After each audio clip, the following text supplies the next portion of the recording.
it's two novels in one. This isn't just looking into Paul's life. It's set against a modern Which to me backdrop. was such a creative way to do it. Right. Yeah, originally I set out to write just a historical novel, and I didn't feel free to speculate outside of Scripture. Some, secular novelists would say, let's have a scene where Saul murders somebody when he's a child, or goes to a different country, or has, maybe has an experience like David and fights a lion or something. You make that up.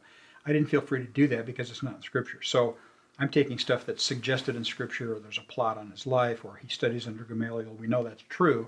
And so I'm saying, because it's fiction, I'm going to flesh that out and say, here's what that might have looked like. And I think the reader will say, okay, that's not in the Bible, but it's suggested there, so I'll allow him to run with that.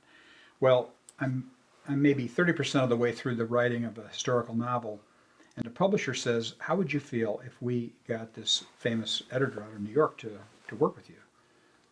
And I really responded immediately, and I said, I can't believe, they mentioned a name, and I won't mention her name, but she's edited Clive Cussler, Tom Clancy, Patsy Cornwell, all the big, really well-known novelists.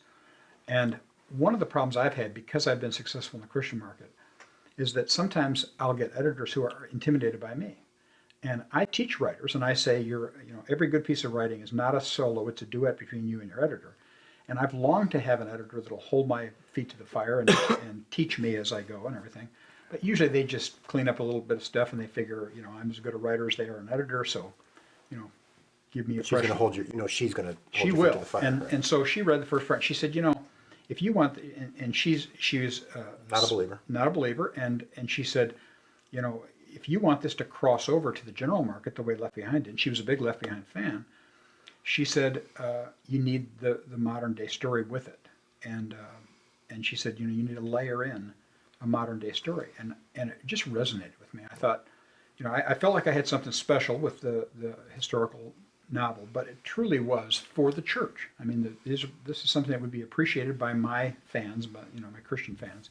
But you always want to reach the general market. That's who we want to. Yeah, you want a book that Christians can give to the non-Christians and not be embarrassed by. Yeah.